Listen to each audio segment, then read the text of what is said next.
Hey family, thank you for tuning into Our Roots podcast with 𝘃𝗶𝗹𝗶𝗶, where only the strongest roots see the light, brought to you by Botánica candles and more. And if you haven't had the opportunity, please hit that subscribe button and be sure to tap on that like button. Today we're coming out with an episode that I've been wanting to come out with for quite some time. We're going to be discussing my father in Orisha. Today's episode is 𝗃𝗏 and Agayu.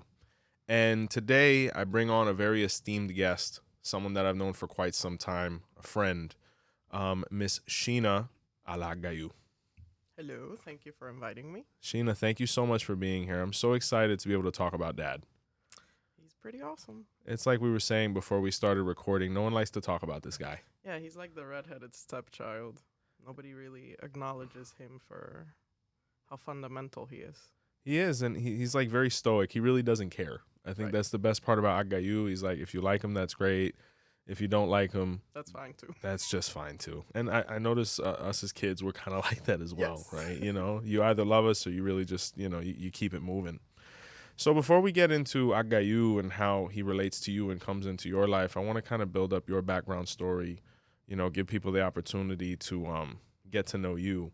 Where are you from? I am from Caracas, Venezuela. Awesome. And when we talk about Venezuela, in my opinion, we're speaking about a place that's on par with Cuba as far as practice when we're talking about volume. Correct. You being from over there, what were the first interactions you had with 𝗃𝗏 and Orisha growing up? So, my mother is crowned Obatala. Shout out to Mom. Yeah. My dad, 𝗃𝗶𝗱𝗏, was a 𝗹𝗶𝗸𝗲, also Nice. crowned Obatala. Yeah.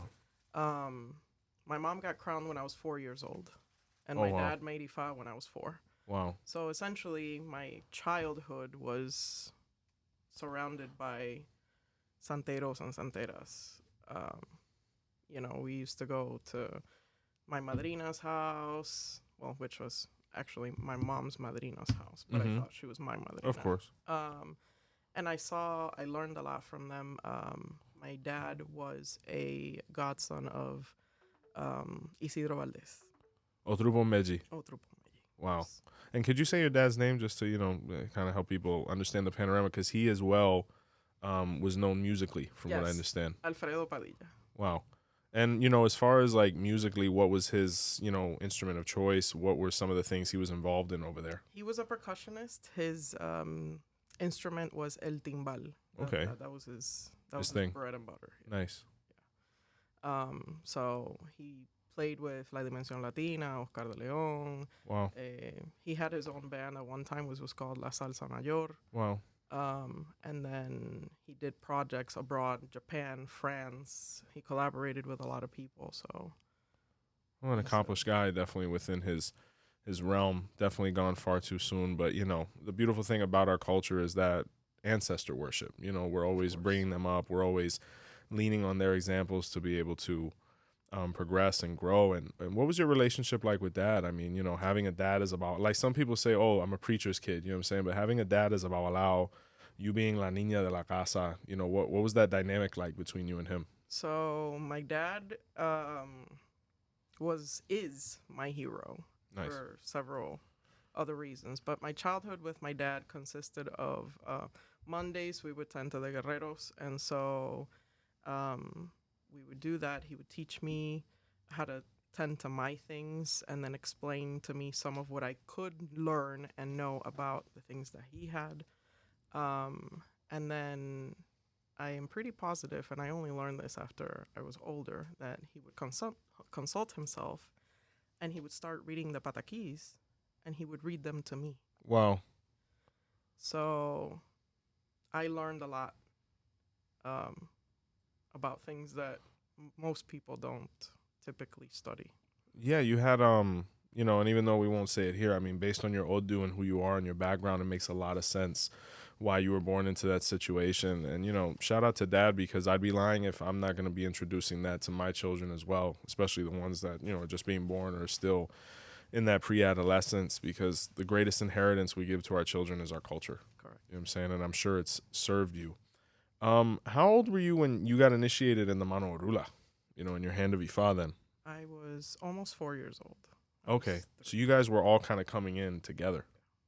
My dad had already been in the religion for years before he met my mother.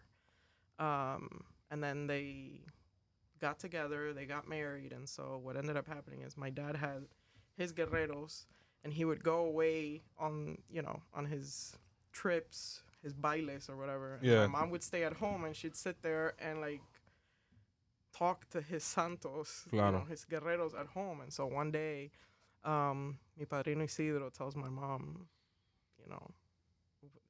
what are you doing, lady? Get it together. What are you doing? So he told my father, listen, she needs to receive her own things. Of course. And that was just like the beginning of this long adventure. But everything kind of just fell together, and it was very, very fast-paced. They got married. She received her things. My mom gets pregnant with me. I'm born. Was she going through her yaoraje? No. Oh, okay then. No. I'm born, then she made santo. Ah, okay, so right before. Yeah. And then they went on this trip about, when I received my things, which was the longest ceremony I've ever been part of besides getting crowned. Wow. How many people were in that plante? Because I heard back then there used to be quite a few. I don't remember, but my mom says that it must have been at least 10, 12 people. Yeah. The plantes in Venezuela have always been within that context. And I was the first one. Oh, wow. So I'm like the little girl. Claro.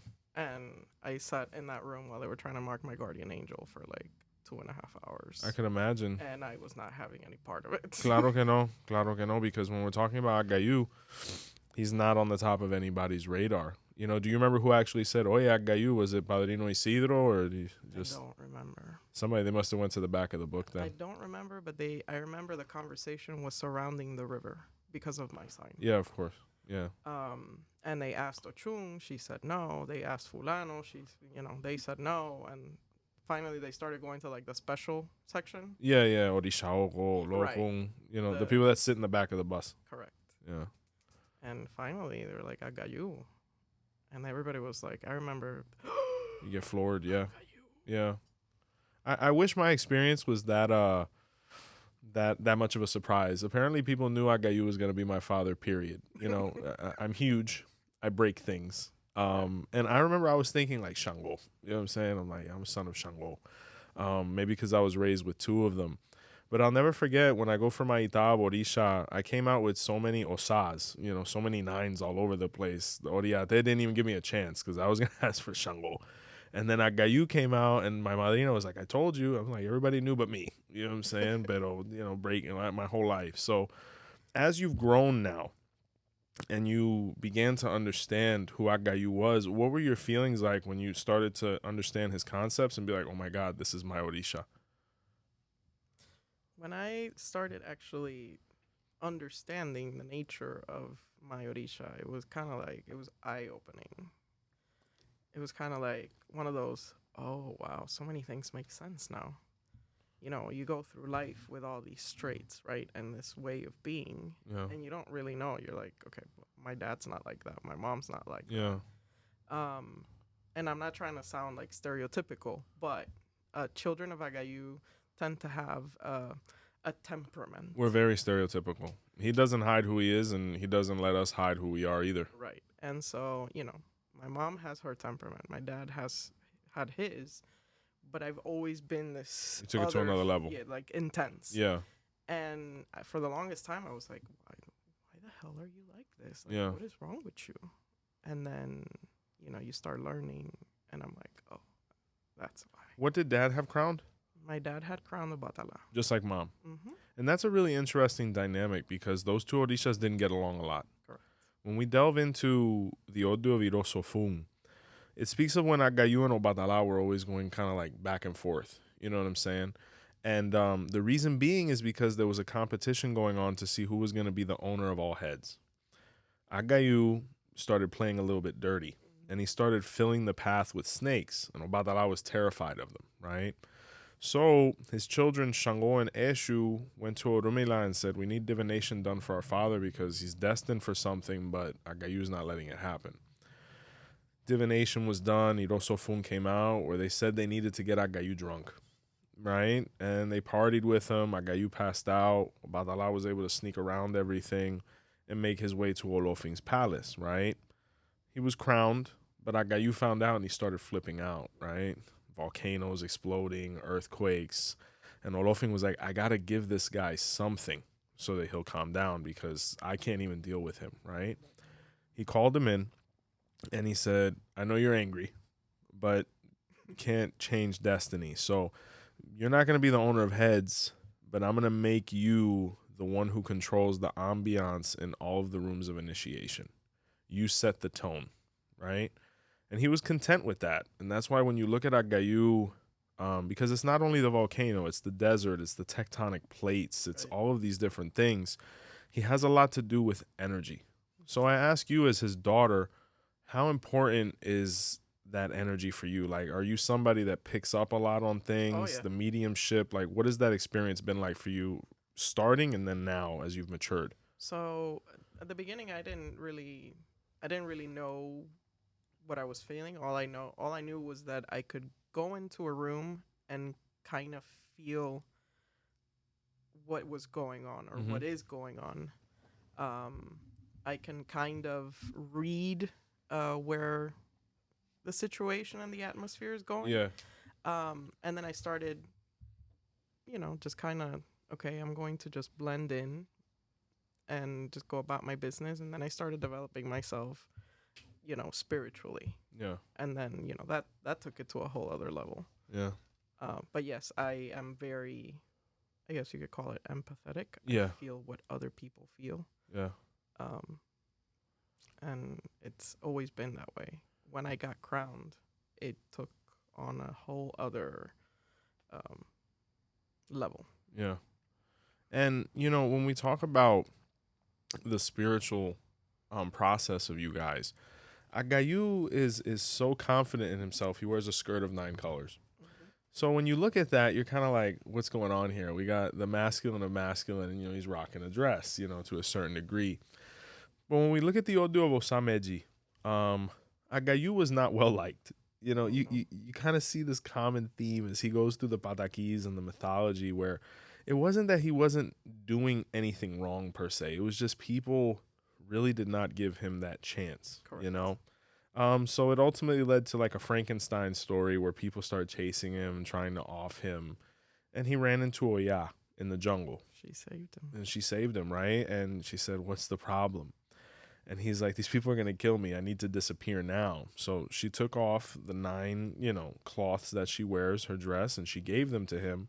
And Oya, having the ability to grow a beard, said, I'm going to grow my beard now. I'm going to run towards them. You start running the other way, right? So when they caught up to Oya, they looked and said, you're a woman. She said, yeah, I know. I just have a beard. Do you have anything else to say to me? And Agayu was able to escape because they thought he was a woman running crazy through the jungle, right? You talk about the mediumship process and me taking the moment now for reasons that we know. I can attest to the fabulous espiritista that you are. Thank you. How important has that relationship been with Egu, especially with you finding yourself, understanding yourself? Because it wasn't until Agayu received the 9 spirits from Oya, right, that he didn't find peace and tranquility. Because when he escaped, he found a land where he was well received by way of those spirits. So how important has that been to you in your process? I can tell you the before and I can tell you the after. Nice. So the before I got crowned, and I was developing, it was always, I couldn't get good night's sleep. I was always tormented by these thoughts. Anything that was not in my own wavelength, I could pick up and absorb. And so it was a constant battle, per se, with the energies, with the spirits, trying to understand, what's happening. At times it could be very confusing and very overwhelming. I fell into depression several times because of it, because I didn't know what was going on. I get crowned. And now it's like I've leveled up. Right? Yeah. So now I understand. You're aligned. Right. Now I understand. And it's interesting. It's very interesting because now I understand why certain things approach me, right? Mhm. Why I get certain thoughts, why I'm put in certain situations, and sometimes I feel like I'm going crazy, but I know I'm not. Mhm. It's just whatever I'm picking up, whatever energy I'm in. I can sleep now. Yeah. I don't think I'm going insane. That's I important. don't have any depression. Yeah. People understand me, and it's different. It's very different. I feel, let's say, more stable. That's important. And that was kind of his vibe. Like Agayu, every time you read a pataki about him, I personally always felt bad for him because I'm like, this guy minds his own business and he always ends up in some crazy situation. Either he's running from somebody or somebody's trying to screw him over, or, you know, he's at war when he was just relaxing, any of these different things. Now, I ask you, being somebody that is crowned Agayu direct, at what point did you start seriously considering crowning? Being that you're from a spiritual family, an Ifa family, at what point did you consider it and ultimately do it? So when I was little, after both my parents went through their initiations, they were like, you know, my mom's madrina at the time was like, you know, she needs to get crowned. She needs to, and they were, no, ochun con oro para Agayu, no, chango con oro para Agayu. And I was going to get crowned for one reason or the other. It never happened. I never made it to the door. Yeah. Years go by. I moved to the States. How old were you when I moved to the States? Yeah. I was 11. Okay. I still had that relationship, that really close relationship with my father. And, you know, unfortunately, he passed on 2008. That was when you were 11, or how old were you when he passed? I was 20-something. Oh, wow. And so that event alone kind of set off this whole search for what is Sheena going to do with her life? What does Sheena have to bring to this world? What does Sheena have to give? Yeah. And so I started searching, asking questions. Then this guy comes into my life, and you know who I'm talking about. Yes, ma'am. And he's like, so are you going to get crowned? What are you going to do? What are you going to do? And I'm like, oh, yeah, I'm going to get crowned. I'm going to do ochun con oro. And he's like, why? Yeah. So then we go through the process of finding more information and digging things. And then finally it got to the point where I was like, I need to get this done. Like, Yeah. I felt like I was missing half of myself. And, you know, fortunately enough, I have very good connections in Venezuela. Yeah, because there are very good connections. You know, And- fabulous religious, people over there. And, you know, I spoke to Manuel. Mm-hmm. He was like, Iworiunda. yes. He was like, well, if you're sure this is what you want to do, Adelante. let's go. Yeah. Let's do it. And after much sacrifice, it happened. Yeah. It's once I got there, I remember when I got there, I got very emotional. Yeah. And my madrina was like, Ďabu, why are you crying? You're not supposed to be crying. Yeah. And I'm like, Yeah. I made it. Yeah. And she's like, could you please stop crying? Yeah. And I'm like, I can't. And, you know, once I was on the other side, I felt whole. Yeah. And that's really what it is. And before I go into my next question, I really want to delve into the importance of that process. You know, here at Our Roots, and we've known each other for years now, you know how I practice. You know, everything here is ethical and we're non-confrontational. Everybody does what they understand and see fit. But when you look at a topic, there's very few that is hotly debated as this one. It's like the rage right now, because I don't know if people are just more open-minded to it now, because before you wouldn't ask Agayu, practically. Like the old schoolers would be like, deja eso para lo último. Leave that at the end. But now And Odu will come out, and I don't know, one of the Babalaos was like, Agayu. And then, out of nowhere, we're getting this surge now of Agayu's children being revealed. Agayu, within the Lukumi Fa context, manifested in the Odu Osabara, right? And when Agayu was born, it was a very interesting story, right? Because his father was the king of where he lived. Some people say it was the land of 𝘃𝗀𝗃. But his father had the habit of going into the jungle and hunting, kingly things. They were bored and they'd just, go hunt. He ran into a beautiful woman, right? Ultimately, they interacted and they fell asleep next to each other. And the woman had a dream that she gave birth to a prince and ultimately a king. So when they woke up, after a sensational evening, she looked over at him and she said, "Yo, are you the king?" And he said, "No, no, no, no, no." And he got so freaked out, he just disappeared, right? 9 months goes by, a baby's born. And this baby is born with a mark on his forehead, right? It's very indicative as we go through the pataki. 18 years go by, and this kid turns into a man-child. 6 foot something, very corpulent, big feet, long strides. Yeah, you know what I'm saying? Agayu Chola literally means I see everything with my eyes, and it refers to dad's stride. You know what I'm saying? So as this kid grew within the jungle, everybody was terrified of him. He was like George of the Jungle. You know what I'm saying? Like, people were like, when you see the shadow, just dip. So with time, this young man wanted to know who he was, his father. He was very frustrated about that. Where unfortunately the children of Agayu prematurely get separated from their parents, specifically the father sometimes. And he went for divination. The mother took him for divination so he could start realigning with his destiny. And Orunmila said, we have to initiate this young man into Orisha, right? But the way they were going to do it was different from everybody else's way. Without going into details, Osabara speaks of how complex initiating someone into those mysteries is. It's not streamlined like the rest of us. Yours is parts, segments, processes. It can be very tedious, and my regards to you, because as a child of Oshun, we're very comfortable. I don't know if I'm going through all those previous ceremonies. You know what I'm saying? But ultimately, he met a wonderful woman because they lived by the river, who was ultimately Oshun. And when they got done with his crowning process, they led him back into the city.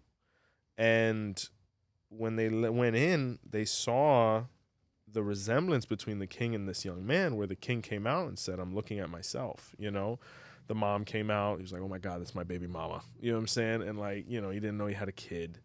And, he recognized his son immediately. And they say, and it's interesting you mentioned the tears, because it says Oroinya, or the volcano or Mother Earth opened up and let out a spew of magma, which was her tears, because she accepted or was happy that her son had been recognized, right? When you hear this whole epic, pataki, and apart from that, the direct crowning is also in Odus like 𝘃𝗶𝗱𝗏 or Barasa, which is the contrabure. How important was it for you, once having information like this, which I'm sure you had, for crowning direct as opposed to the oro? For me, it was very. It came down to why do I want to? It almost felt like I was sidestepping him if I did it oro, right? Yeah. And I wanted to have him whole. I didn't want to half step anything, so I went for it all, at first. And it's people are like, "Oh, this is a very controversial type of thing." Yeah. It is what it is. I have it done direct. I enjoyed every single portion of my ceremony. Yeah. And if I had to do it again, hands down, eyes closed, I would. So no regrets? No. You haven't gone crazy? Nope. I can attest to that. You're probably one of the most sane people I've ever met. Like when your muerto comes down, it's like, ¿por qué me traen una casa de loco? Shout out to Maria, But it's really incredible because, and that's why we were so keen on, apart from you actually being crowned direct, having that testimony, because that's the first thing you hear. No, the volcano can't go to the head. no, it's going to have all of these repercussions and ramifications. Right. You know, when you look at people who crown 𝗃𝗏𝗃𝗏, I don't know how they crown 𝗃𝗏𝗃𝗏 because we're talking about the expanse of the universe, you know, the absence of light. You look at, there's, all of them are, the ocean. all of them are complicated. You know, there's even, I recently was sitting with a brother 𝗃𝗏𝗃𝗏, and he showed me the paperwork to crown Olokun. He showed me. And 𝗃𝗶𝗸𝗶𝗶. Like, you look at the steps for it, there's nothing crazy there. So I think what occurred was, at some point, was, no lo vamos a hacer. It's very tedious. It's a lot of steps. Yeah. For those that know, you know, Oya is also very tedious. Yeah, and they're very, it's very similar. Yeah. So when you think about, you know, ceremonies that have to be done previous to the actual crowning, it's a lot. Yeah, and it takes a large investment. It takes a lot of effort. It takes a lot of preparation. And the similarities between the Oya and Agayu ceremony come from the pataki of Osamei that we spoke about. Correct. You know, the interesting thing about Osabara is, could you please tell everybody your name in Orisha? Obadimeji. The king that was crowned twice. The king that met royalty twice, right? And that name was born in Osabara. Because when Agayu was born, he had the mark on his head. They say he was born with a crown, and then they did the ceremony to him again. There was a very famous gentleman. His name was 𝗃𝗶𝗹𝗁, right? Matancero. And this guy was really interesting because in Matanzas, he was crowned Oshun. And then, or was it Agayu? It was one of the two. And then when he goes to Havana, the people in Havana were like, no, we don't recognize that, right? And then they crowned him again. Right? And then they taught him how to be an 𝗃𝗏𝗃𝗏, and then the famous story and whatnot.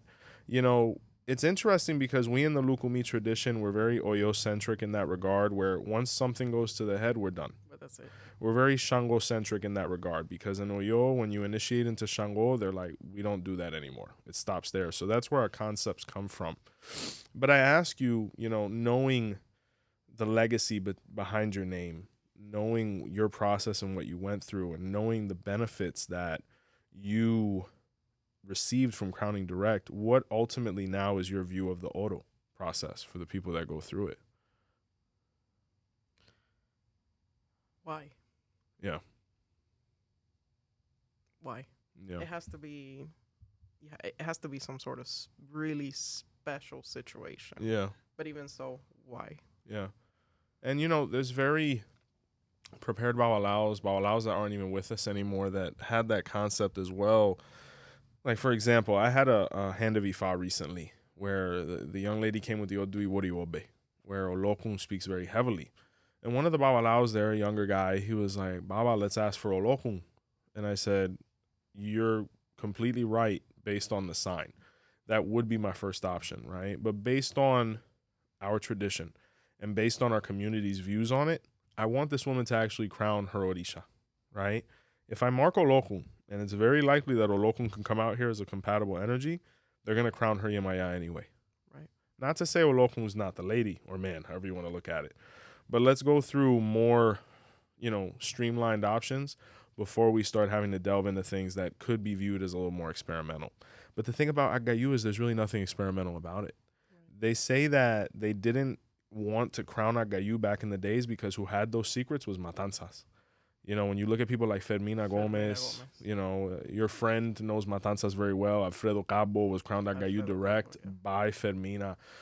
The originals, the people who brought Oduwa in, the people who brought Olokun in. So it's never been taboo other than for whatever reason when we get to Havana. You know what I'm saying? I think it was, honestly, and this is just my opinion. Of right? course. You know, it's easier when you do a more streamlined Orisha. Yeah, Shango, Yemaya, Ochun, Obatala. Then when you start having to go through all these, you know, these loops to get to Agayu. So let me just do away with all these special requirements and just, you know, get to what I need to get to. Yeah. And I had that conversation recently where I was speaking to another 𝗃𝗏𝗃𝗏, and he said, Joseph, I respect the Agayu ceremony so much I don't do it. I said, but Papi, why? He said, because the way I was taught and how it's done correctly and all these different things, he said, I'll just crown Shango. I said, and I got to respect it because at the end of the day, he's the head of his religious household, right? Right. And in Africa, it's crazy because they don't have the same concepts we do. When you initiate into an Orisha, rather than just receiving it like we do, they do the full thing. So you got a bunch of different things going to the head and whatnot. So it depends on your origins. It depends on your traditions. But me personally, just like everybody in my house, just like colleagues such as yourself, I am of the criteria you crown your guardian Orisha because no one's going to love you more than dad. You might be cool with tia. You might have, good relationships with primo, but there's nothing like papa. So... And you look at the Oro process, and it's in a bunch of Odus. There's a bunch of patakis. Osameji has one where Shango and Agayu interacted. But the thing about Ifa is that everything is interpretation. Because there's really actually no piece of paperwork, whether it's an Obarasa, Osameji, Osabara, various Odus that speak about his process, 𝗃𝗶𝗱𝗲, that says we're crowning somebody else. It says these Orishas were the ones who were the intermediaries between Agayu and his public. Right. And that was in the Odu Obarasa, where Agayu was the king in the volcano, and he was always flipping out, and he was like, spewing all the time and exploding, and people went to Orula. Odu Obarasa was revealed, where Ifa said they needed to make offerings to Shango and Oshun to resolve this issue. Shango and Oshun, after receiving the offerings, kind of created a plot where we got to lure this guy down so he can relax. Because as long as he's in there, he's gonna kill me. And Shango was the one who had to go in and get him. Correct. So when he lures him out by way of taunting him, they take him down to the river where he cools off, and then they have a conversation. And they're like, "Papa, why are you bugging out?" He says, "I'm stressed out. These people don't listen to me. They don't make no offerings. They don't respect me. And every now and again, I got to pop off. But I don't want to be like that. So what do you guys got for me? Because if not, I'm going after this 𝘃𝗂𝗃𝗍, because Obarasa was where the 𝘃𝗂𝗃 was born. After the 𝘃𝗂𝗃, I'm going back." And they were like, "How about this? Let us be your assistants. Let us be your lines of defense," right? And that's why in the Odu Obarasa, the method of the questionnaire happens, right? Are we crowning Agayu direct? Chango, Ochung. If you look at the Odu, I think it's Iroso Nche or Iroso Tualara, it even says Oshumare, which we don't have that no more. It even speaks of that. So regardless of all this information, my next question for you is, being a daughter of Agayu and being somebody with such a nice personality, do you feel like when you first meet people sometimes they get the wrong impression of you the same way they did of Papa? All the time. And why do you think that is? What do you think it is that makes them so resistant to you initially? I think it's the energy. Yeah. For those of you that don't know me, I'm a very large woman. Phil was like, "We got to get the stool." Yo, Sheena will knock somebody out, yo. Straight up, yo. And so I carry myself in a way that, Tall. I'm confident. Yes, right? ma'am. And that can be off-putting to some. Yes. But then once they get to know me, they're like, "Oh, she's cool. She's all right." No, Sheena's awesome, man. And I get it too. And the crazy thing about it is we don't really notice it. Right. Like because in my mind, I'm not on none of that. Like I come with respect. I give what I expect to receive. And, we've been friends for a long time and we know how each other is. Like we're a good time. You know what I'm saying? But I noticed that where even, my wife, Erica, sometimes has to be like, "Hey, can you slouch a little bit more? Like, can you take a smaller step? Like, Right. can you, And I'm like, I didn't even notice, you know what I'm saying? And I noticed after that things and then I can go back to being me, but sometimes it's just a little too much up front and it's never intentional. It's just the energy. And Mahina, that's him just being my father, but to have him actually go through the brain, that must be a whole different experience. People come up to me all the time and they're like, "Tú eres tremenda pesada." Like, dog, I just and met I'm you. like, I just met you. Hello? Coño, We just met like 5 seconds I ago. thought we were cool. And then, it's like, please share with me why you think I am una pesada. And it's just about how they perceive me. Not at all about how I am. So Well, you have to leave people be, and that's kind of what he did, After you crowned directly, were there any naysayers? Like, what have those interactions been like? Where like, "Oh, he had Agayu, Changoro Chung," and you're like, "No, Agayu." Like, what is that? I had plenty of those. Listen, I went into establishment maybe a year after I got crowned, and I was with my significant other at the time, and we were looking for a sopera for Oba. Uh-huh. And this guy comes up to me and he's like, "Oh, what do you have crowned?" And you know, Jeez, like, man. Just ask me my blood type. Ask me my status. dude, ask me everything, just ask me how old I am. And Something yeah, else. tira a la directa. So I'm like, "Oh, I have a Agayu crown." He's like, "Oh, Chango con oro." I said, "No, direct, thank you." Well, as it turns out, he is also a child of Agayu, but he was crowned Chango con oro. Yeah. And he says straight to my face, he's like, "A ti lo que te hicieron fue tremenda mierda." Oh, Lord. And I was like, "Wow. Well, you're respectful." No. Um, And that's the problem with our community. and I'm like, you know, you can agree with it, you cannot. It really doesn't matter to me. Yeah. Your opinion is your own, but have some tact. No. And that's the biggest thing. And you included, we've had the biggest obstacles with is because I remember there was a time, and this goes not only back to spirituality and our religion, but, our community. There was a time where there was elegance.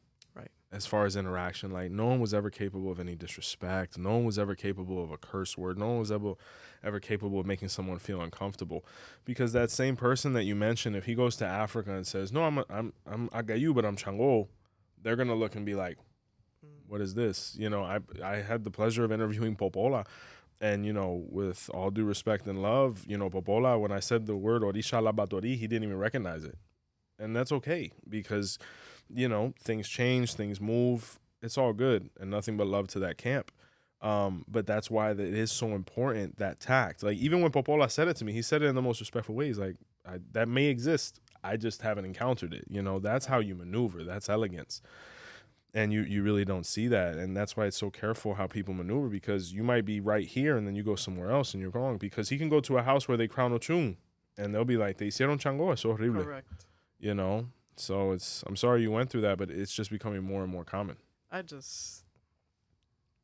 don't listen to the noise. No, you got to go based off of the results. You're healthy, you're happy, you're progressing. That's My elders are in perfect, fine, and good health. Todo mundo sobrevivió. Nobody died. 𝗃𝗏𝗏 didn't die. The 𝗃𝗏𝗏 didn't die. Vaya, the animalero didn't die. Nobody died. There's just no reason for anyone. If you're gonna go, you're gonna go. Like, I've seen people crown Obatala. I remember one time I was in Cuba and a woman received 𝗃𝗏𝗏 and Mano Orula the week before she died. And I remember there was a big conversation like, "Oh, hicieron esto." And there was an elder there and he said, "Familia, sometimes you have to initiate just to be able to die. Right. Sometimes you have to do 𝗃𝗏𝗏 just to be able to have a smooth transition." The woman died in her sleep. She was 70 largo. She was a fulfilled woman. No pain, no nothing. God forbid she doesn't receive that. Lord knows where destiny could have taken her. So wherever you are is where you're meant to be, And when we look at Agayu, that was kind of his thing. You know what I'm saying? He has interesting themes because in one version, he's Shango's father, right? Where, Agayu and Ochanla had an interaction, and then, the bastard child that was Shango and that whole epic. But there's another version where him and Shango were twin brothers. When you look at the line of the Alafin Zenoyo, everyone says Shango. But right after Shango, when you look on that list, you see Aganju. And that's where the phrase 𝗃𝗏𝗏𝗏 comes from, because when Shango, whether it was the explosion he did to his palace or whether it was him hanging himself in the jungle, they had to find somebody to replace him. And the person they had next in line was his twin brother, Agayu, that lived in 𝗀𝗏𝗏, right?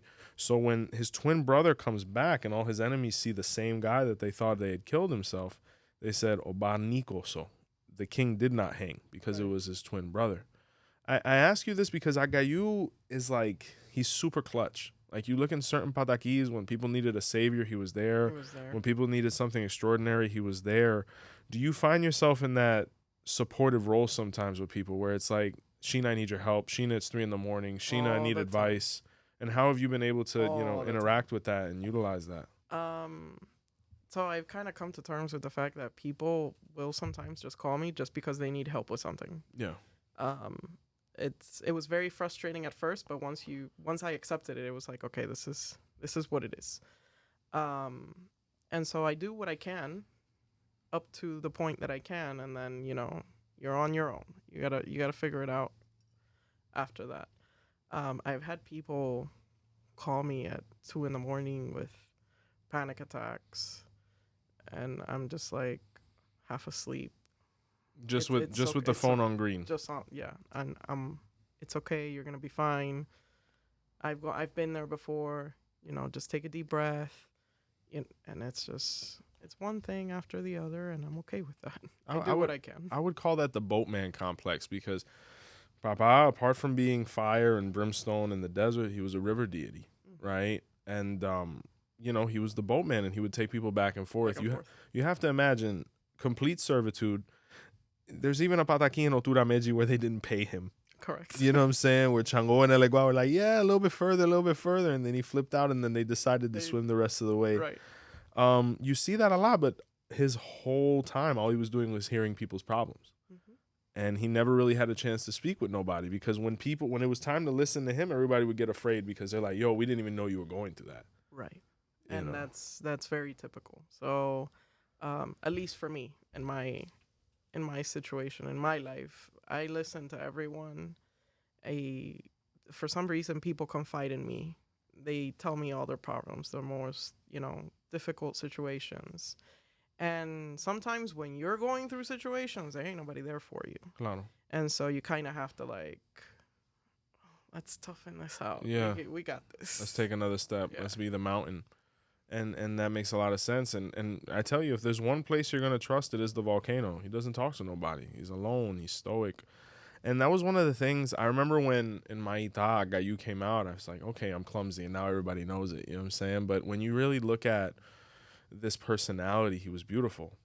When you go to Yoruba land and they talk about this guy, they were like, he was a giant. He was magical. He was had medicinal miracles. He worked a lot with 𝗿𝗏𝗹𝗁 and stuff like that. They have nothing but positive things to say about this deity, and his cult over there is very strong. He has a huge following. When we look at the Odu of 𝗃𝗏𝗿𝗏, and that sign was where the Babalaos had a big issue, because their 𝗏𝗍s weren't working, right? And what they were trying to do was literally move a mountain so that they can get to the other side to establish whatever it was that they were going to. They performed 𝗏𝗏, and they placed the 𝗏𝗏 at the foot of the mountain, right? But nothing happened, right? So they looked at Orula. They're like, you got nothing for us, because this isn't going to work. And he was like, figure it out. And 𝗍𝗏 comes by, and he's like, did you guys say Borui Boy Bochiche to activate the 𝗏𝗏? And the Babalaos were like, no, we didn't. And then out of nowhere, Agayu comes out, and he's like, you guys look like you need a little bit of help. You should have just said it from the beginning. I didn't even know you were Babalaos. You know what I'm saying? And he moved the mountain with one stroke. And all of the Babalaos looked at each other, and they wanted to hate on 𝗍𝗏, but Agayu was like, he's with me. And that's the famous pose where he puts 𝗍𝗏 on his shoulder, right? And then he leaves with him. But he says, if you ever need me, say these words, and I'll always be there to move obstacles for Orula's sons. So my question for you is, how important is it as far as when you're faced with obstacles to overcome? Have you been somebody, obviously losing your father at such a young age, that's a huge obstacle for anybody, right? No matter the age, but especially at that young adult age. And then, coming from another country here, going through all of the whiplash from the ceremony you went through, how important is it for you when you meet obstacles and adversity to just push forward? And is that your concept in general? I keep it moving. Yeah. That is, I think that sometimes, we all want to drown in a glass of water. Yeah. And sometimes things are not as bad as they seem. So you just got to put one foot in front of the other. When I face real difficult challenges and struggles, and those of you that know me know that I always go and I confide in Orula. Please tell me what I need to do. Yeah. And that's what I do. And you hear that too. No, los hijos Agayu no tienen nada que ver con 𝗃𝗏𝗏. That couldn't be any more wrong. Correct. Because there's patakis that even say the guy that helps us get there, to overcome the obstacles, to be able to become 𝗏𝗏, is Agayu. You know what I'm saying? The guy who was able to move mountains, the guy that was able to cross the desert in one step, There's a pataki in 𝗃𝗏𝗹𝗁. It's an uncomfortable one. And it's interesting because it involves, a couple people that we know as far as personalities. Agayu had a daughter, and her name was 𝗃𝗏𝗿𝗏, right? And everything was fine, but he had a friend named 𝗹𝗶𝗸𝗶𝗍 that was looking for a place to live. And Agayu was always like, hey, man, here's a bed, here's food, here's a bath, here's some clothes. Like, he was willing to give you whatever he had, you know. But unfortunately, 𝗹𝗶𝗸𝗶𝗍 started having a situation with Agayu's daughter, who was 𝗲𝗍 in this case, right? She was unaware that 𝗹𝗶𝗸𝗶𝗍 was positive for syphilis, which is the condition that was born in this Odu, right?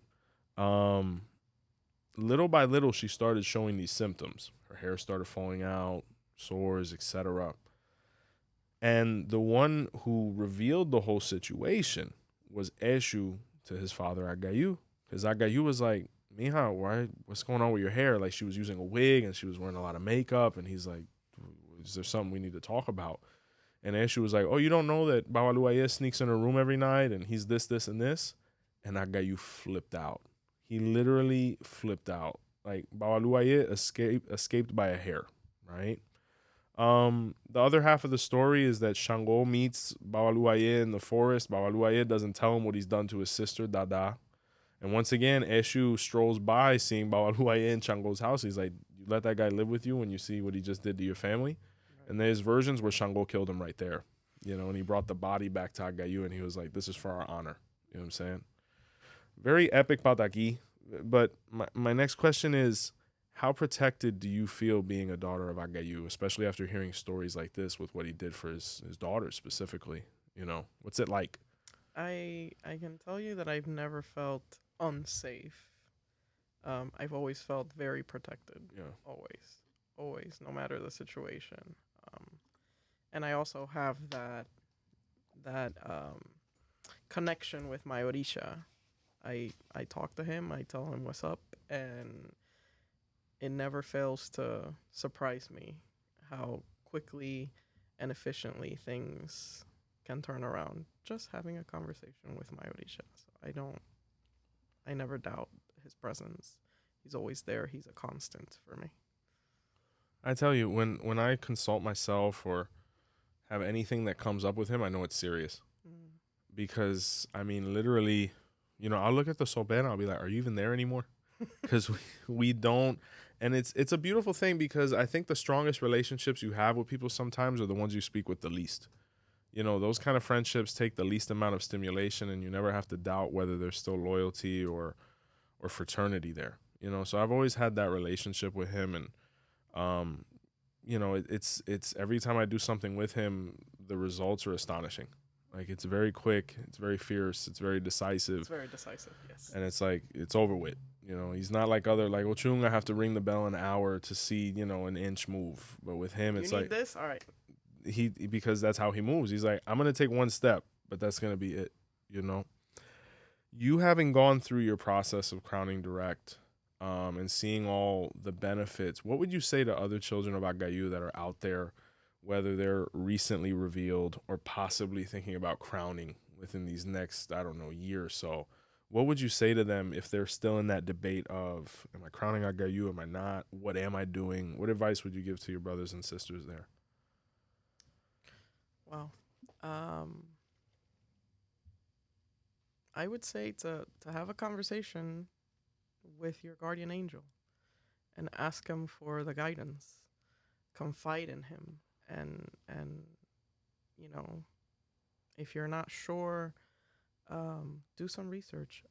Reach out to others that have been crowned direct.